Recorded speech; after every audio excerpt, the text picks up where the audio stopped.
நீங்கள் எனக்கு என்ன தீமை செஞ்சாலும் என் அப்பா என் கூட இருக்கிற வரைக்கும். சார், உலக பிரகாரமான அப்பா ஒரு இடம் வரைக்கும் தான் காப்பாற்ற முடியும். கூட பிறந்த சகோதரர்கள் ஒரு இடம் வரைக்கும் தான் கூட நிற்பார்கள். நம்பின நண்பர்கள் ஒரு அளவு தான் கூட நிற்க முடியும். யாரை ரொம்ப இவங்க என்ன ஆனாலும் என்னை விட்டு ஒரு அளவுக்கு தான் நிற்பார்கள்.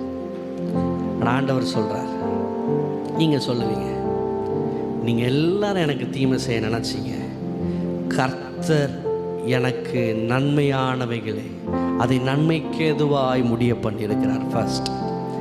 ரெண்டாவது, அப்பா சொல்றாரு, பயப்படாத.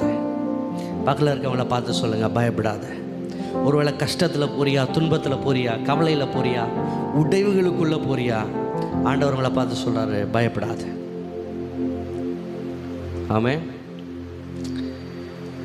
மூன்றாவது, கடவுள் ஆண்டவர் உங்கள் கூட இருக்கிறதுனால அந்த தீமை உங்கள் வாசற்படியில் கூட வந்து நிற்காத அளவுக்கு ஆண்டவர் அதை எல்லாவற்றையும் நன்மைக்கு எதுவாய் முடிய பண்ணுவார். காரணம் என்ன தெரியுமா?